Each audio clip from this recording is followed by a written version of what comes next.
이번 강의는 표본 비율과 모수 간의 관계입니다. 제6장 토픽 2에서요. 무엇을 했냐 하면 표본 비율 대신에 표본 평균을 했어요. 표본 평균과 모수 간의 관계를 했어요. 이번에는 그 대신 표본 비율을 하는 겁니다. 먼저 모집단과 표본을 한번 그려보겠습니다. 큰 원이 모집단이고 작은 원이 표본입니다.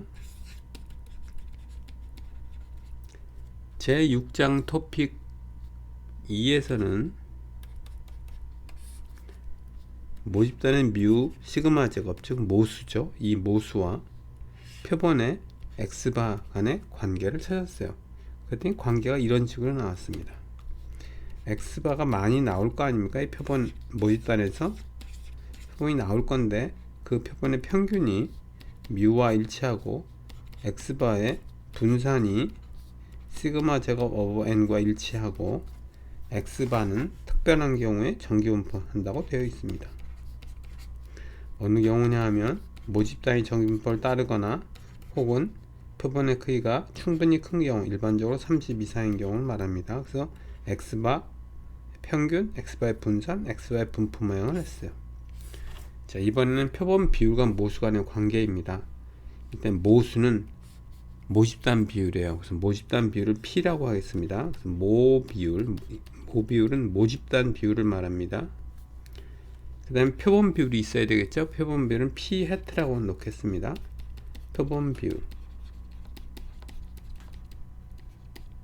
이 관계는 이런 거와 매우 유사한 스타일로 갑니다. 그래서 이렇게 할 거예요. P 해트의 표본 비율의 평균은 얼마인가? 표본 비율의 분산은 어떻게 되는가? 표본 비율은 어떤 경우에 무슨 분포를 따르는가? 했는데 정기분포를 따르는 경우가 있는데 그 경우는 언제인가를 볼 겁니다. 이렇게 똑같죠? 왼쪽과 오른쪽이 똑같은 스타일로 나갑니다. 그럼 여기서 비율이라고 했으니까 비율의 개념부터 찾아보겠습니다. 뭐 비율? 표본 비율인데 비율이 뭐냐를 보도록 합니다. 찬성하는 비율, 이때도 비율이 있죠. 불량률, 이것도 비율이에요. 찬성하는 비율이라는 전체 인원수 중에 찬성한 사람 수의 비율을 말하는 거고, 불량률은 전체 생산된 전체 물품 수 중에서 불량품의 개수를 말하는 겁니다. 이와 같은 것을 비율이라고 해요. 그럼 우리 앞에서 이항분포를 배운 적이 있는데 그와 연결지어서 설명을 드려보겠습니다. 전자의 경우 사람의 의견이 찬성과 반대 둘 중 하나입니다. 찬성과 반대 둘 중에 하나고요. 후자의 경우에 보면 물량품이 정상품이나 불량품 중에 하나입니다. 그래서 불량품, 정상품 나뉩니다. 자, 이와 같이 이항으로 구성된 경우 한쪽을 성공, 다른 쪽을 실패라고 통칭한다고 했다. 어디서 그랬냐면요, 이항 분포를 보면 그렇습니다. 이쪽을 성공이라고 하겠습니다. 그럼 반대쪽은요, 실패라고 우리가 부릅니다. 불량품을 성공이라고 칭하면 반대, 정상품은 실패라 칭한다. 여기서 문장이 매끄럽지 않았습니다. 여기 반대 이 말을 빼야 될 것 같아요. 불량품 성공이나 칭하면 정상품은 실패라 칭한다 라고 하는 게 맞겠습니다. 반대라는 글자를 뺍니다. 자, 모집단의 성공 비율을 P라 하면, 성공할 비율을 P라 하면 실패할 확률은 1-P가 됩니다. 자, 모집단 비율은 뭐냐면 이 P예요. 성공할 확률, 비율을 말합니다. 그러면 모집단 비율이 그렇다면 표본 비율은 어떨까요? 표본 비율은 표본에서의 성공 비율입니다. 표본의 성공 비율은 P 해트라고 정의하고 N은 시행 횟수고요. 시행 횟수분의 X가요, 성공 횟수예요. 시행 횟수 중에서 성공 횟수의 비율을 표본 비율이라고 합니다. 이거와 이거, 즉 표본 비율의 기대값과 분산이 어떻게 되는지 예를 가지고 설명을 드리도록 하겠습니다. 토픽 2에서 이렇게 했어요. 항아리가 있는데 이게 모집단입니다. 10, 20, 30으로 구성되어 있습니다. 그럼 모집단의 크기가 3으로 해서 표본을 추출하고 그 다음에 이 관계를 찾았습니다. 여기서 비슷한 방법을 하겠습니다. 그러니까 비율이니까 10, 20, 30이라기보다는 레드, 블랙으로 하겠습니다. 항아리가 있는데 레드가 하나가 있고요. 레드를 빨간 거로 표시하겠습니다. 하나가 있고 블랙이 두 개가 있습니다. 자, 그럼 이때 레드를 성공이라고 하겠습니다. 레드 꺼내는 거를 성공이라고 하면 성공할 비율은 얼마입니까? 즉 모집단의 비율은 3개 중에 하나가 레드가 나오기 때문에 성공 비율은 3분의 1이 됩니다. 자, 여기서 표본을 추출할 거예요. 표본을 추출하는데 표본의 크기를 2로 해서 추출해 보겠습니다. 그리고 표본 비율을 보도록 하겠습니다. 표본의 크기를 2로 해서 표본을 추출해 봅니다. 그럼 어떤 표본이 나올 수 있을까요? 이런 표본이 나올 수가 있습니다. 둘 다 R인 경우, 하나는 R이고 하나는 레드이고 하나는 블랙인 경우, 둘 다 블랙인 경우가 있겠습니다. 근데 블랙이 지금 두 개잖아요. 그래서 블랙의 번호를 넣어 볼게요. 이것을 B subscript 1, 이것을 B2라고 하겠습니다. 그럼 나올 수 있는 표본은 모두 다 R인 경우. 자, 여기서 하나 또 유의점은 두 개를 하나 꺼내는 것이 아니라 하나를 꺼낸 다음에 다시 집어넣고, 즉 복원 추출을 하고 있는 겁니다. 복원 추출에 관해서 의문 있으신 분은 제6장 토픽 2를 보시면 되겠습니다. 그래서 RR이 나올 수 있고요. 그 다음에 RB1, RB2 이렇게 쭉쭉쭉 나올 수가 있습니다. 총 나오는 경우는 경우의 수가 하나, 둘, 셋, 넷, 다섯, 여섯, 일곱, 여덟, 9번이 나올 수 있고요. 각 표본이 이렇게 나올 수 있겠죠. 9개가 나오는데 각 표본마다 표본 비율을 보도록 하겠습니다. 무슨 얘기인데요? 모집단이 있어요. 그래서 표본을 추출했어요. 표본이 총 9개가 나오죠. 거기에 표본 비율들을 P-를 계산해 보도록 하겠습니다. P-를 계산해 볼게요. 그랬더니 둘 다 R이에요. 둘 중에 성공의 비율은 어떻게 되죠? 시행 횟수가 2번인데 성공 횟수의 비율이죠. 성공이라는 게 R이 꺼내지는 겁니다. 한 번 꺼내고 R이 나왔고 다시 복원한 다음에 다시 꺼냈더니 R이 나왔다는 거야. 그래서 표본 비율은 1이 됩니다. 시행 횟수 분의 레드의 개수의 비율을 말하기 때문에 그렇습니다. 다음 보겠습니다. RB1은 두 개 중에 하나가 레드니까 성공 레드의 비율은 2분의 1이고요. 그 다음 2분의 1이고요. 특이한 거 0부터 보겠습니다. B1이 나왔습니다. 둘 다 블랙이죠. 그러면 레드의 비율은 어떻게 돼요? 0이죠. 그래서 비율을 이렇게 9개를 계산할 수 있습니다. 이렇게 계산하고 나면 이제 뭘 만들 수 있을까요? 자, 앞에서 토픽 2에서 이렇게 했습니다. 표본이 있었고 표본 평균을 쫙 내왔습니다. 그 다음에 무엇을 했냐면 이 표본 평균의 값들을 이용해서 표본 분포 혹은 X바의 확률 분포, 좀 더 포멀한 표현을 하면 X바의 표본 분포를 구했습니다. 여기서도 마찬가지로 뭘 구할까요? 표본 비율의 P의 표본 분포를 구해보겠습니다. P는 1이 나올 수 있고 2분의 1이 나올 수 있고 0이 나올 수 있네요. 그래서 P가 갖는 값은 0, 2분의 1입니다. 근데 0은 몇 번 있죠? 한 번, 두 번 있네요. 두 번, 세 번, 네 번 있습니다. 그래서 9분의 4입니다. 그 다음에 2분의 1을 보겠습니다. 2분의 1은요, 한 번, 두 번, 세 번, 네 번 나오기 때문에 9분의 4고요. 그 다음에 P가 1인 경우는 이 경우인데 한 번밖에 안 나오네요. 그래서 이렇게 나옵니다. 즉 P의 표본 분포를 봤어요. 제6장 토픽 2에서 X바의 확률 분포를 본다면 뭘 봤죠? X바의 평균을 한번 구해보고 X바의 분산을 구해봤습니다. 여기서 마찬가지로 해보겠습니다. X바의 평균을 구해보겠습니다. 0, 2분의 1 중에 하나의 값을 취하는데 이들의 가중평균을 구하면 x바의 기대값을 구할 수 있겠죠? 가중치는 확률로 합니다. 9분의 4 곱하기 0, 9분의 4 곱하기 2분의 1, 9분의 1 곱하기 1 해서 이 값이 얼마가 나오냐면 3분의 1이 나옵니다. 자, 이 3분의 1은 어디서 보던 숫자인데 어디서 봤나요? 이거랑 모집단의 비율과 동일합니다. 즉 우리는 이런 관계를 알 수 있어요. 표본 비율의 평균은 모 비율과 일치합니다. 그 다음 분산을 구해 보겠습니다. variance of x, 죄송합니다. 여기 틀렸어요. x바가 아니라 p hat죠. 여기서도 variance of p hat라고 해야 되겠습니다. 자, 여기서 평균이 얼마가 나면 3분의 1이 나왔죠?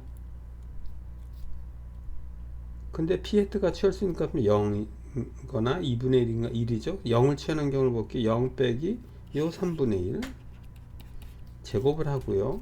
그 다음에 그 확률은 9분의 4니까 9분의 4 곱하고, 그 다음 p hat가 2분의 1이 나올 수 있죠. 근데 평균은 3분의 1입니다. 제곱하고 p hat가 2분의 1 나올 확률은 9분의 4죠. 더하기 요 9분의 1 곱하기 1 빼기 2분의 1 3분의 1 제곱합니다. 그럼 얼마가 나오냐면 9분의 1이 나옵니다. 이 9분의 1이라는 숫자가 뭐랑 비슷하냐 하면 이거가 됩니다. n분의 p 곱하기 1-p입니다. 그래서 이것은 요번 경우만 그런 게 아니라 항상 이렇게 나옵니다. 따라서 표본 비율의 분산은 n분의 모집단 비율 곱하기 1-p가 됩니다. 이론적으로 증명할 수도 있습니다. p hat는 n분의 x죠. 그래서 그거의 기대값을 구해 보겠습니다. p hat의 기대값이란 expected value of n분의 x입니다. 여기서 확률 변수는요, 요 x예요. n은 확률 변수가 아니라서 그냥 밖으로 나옵니다. n분의 1 곱하기 2 of x. x는 이항분포를 따릅니다. 왜냐면 성공 횟수라. 이항분포를 공부하실 때 2 of x가 얼마였습니까? np고요. variance는요 이렇게 됐어요. n 곱하기 p 곱하기 1 p였습니다. 이걸 그대로 이용하면 되겠습니다. 그래서 n분의 1 곱하기 2 of x는 np니까 np를 넣고 그러면 p가 됩니다. 그래서 여기 나오는 것을 우리가 증명으로 확인할 수 있습니다. 자, variance를 한번 구해 볼게요. variance of p hat는 variance of p hat가 n분의 x죠. 여기서 확률 변수는 요겁니다. small n은 확률 변수가 아니고요. 그래서 n이 나갈 때 분산은 식 자체가 제곱으로 형식으로 써 있으니까 n이 제곱해서 나갑니다. 곱하기 variance of x가 되죠. variance of x는 이렇게 됩니다. 따라서 n 제곱분의 1 곱하기 np 1-p입니다. 따라서 요거 n이 삭제되고요. 결론적으로 n분의 p 곱하기 1-p가 됩니다. 요게 여기서 이론적으로 증명했습니다.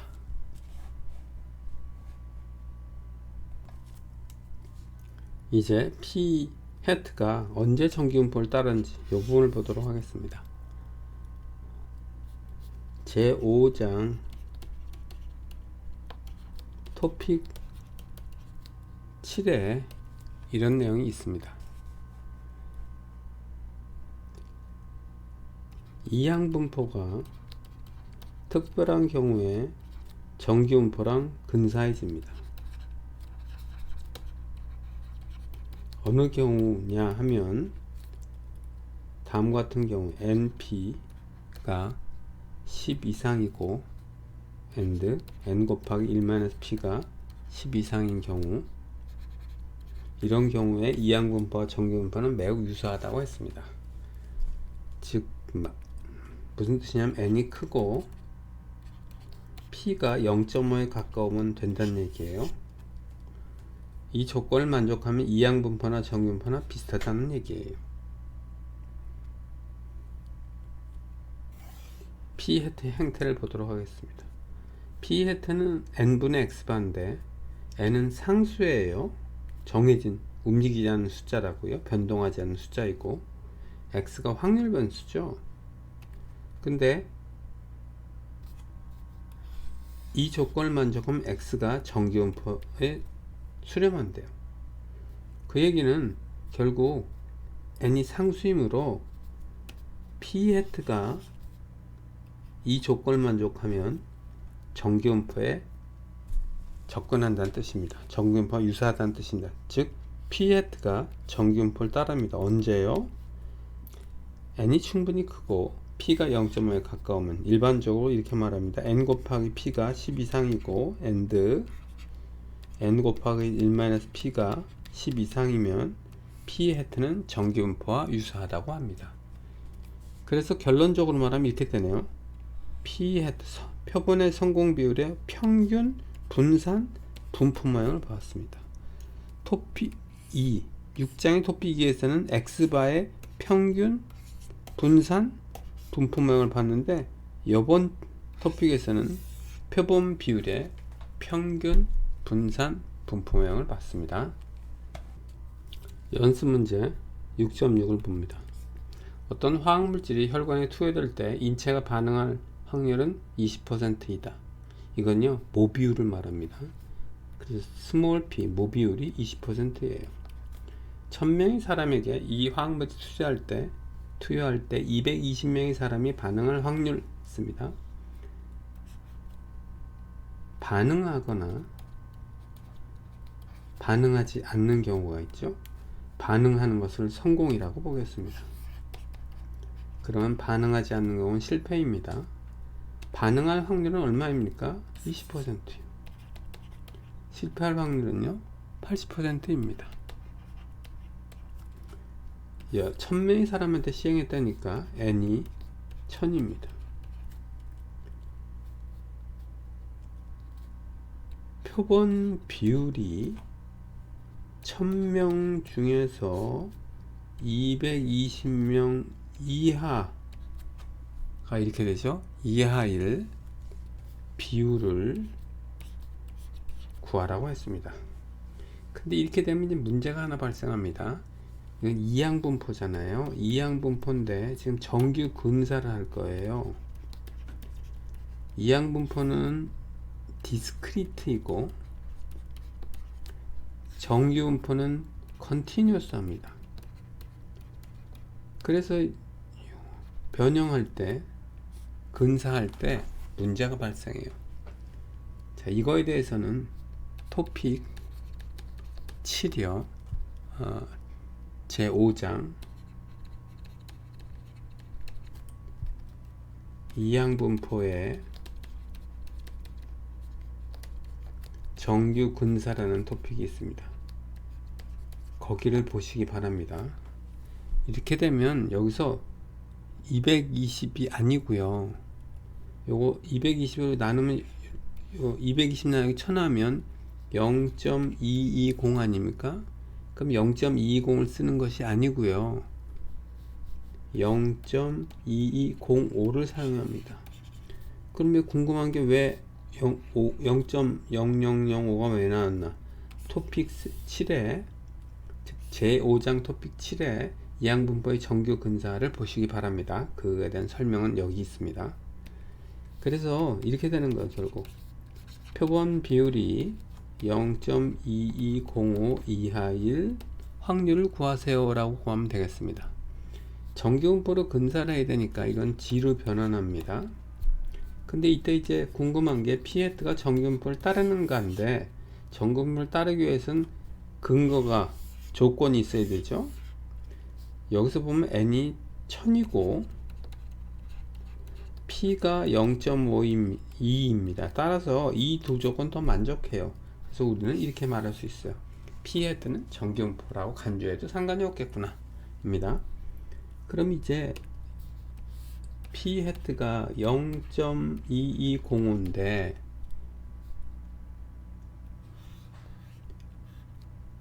이거 이하일 확률을 구하라는 거잖아요.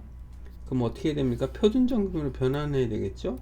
표준정규로 변환하되 0.2205와 동일한 위치는 G값을 찾은 다음에 표를 이용해서 왼쪽의 면적을 구하면 되겠습니다.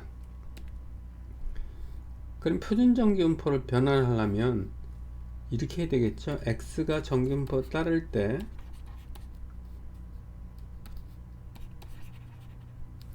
x-μ 나누기 시그마 한 개 표준정규분포를 따르잖아요. 이거 우리가 G라고 놓고 이 식에서 x 대신 뭐를 바꿔야 됩니까? x 대신 p 해트를 바꿔야 되겠죠. p 해트가 정기분포를 따른다면 x 대신에 p 해트 넣고요. 뮤 대신 뭘 놔야 되나요? p 해트의 평균. p 해트의 평균은 여기 있습니다. p를 놔야 되겠죠. 그리고 p 이 값은 20%입니다. 그 다음에 시그마는 여기인데 시그마는 뭘 넣어야 될까요? 분산 이렇게 생겼으니까 그거 스퀘어 루트 하면 되겠죠. 따라서 스퀘어 루트 n분의 p 곱하기 1 p가 됩니다. 이것을 이용해서 풀어보도록 하겠습니다. 0.2202와 동일한 위치에 있는 G값은요 이 식을 사용합니다.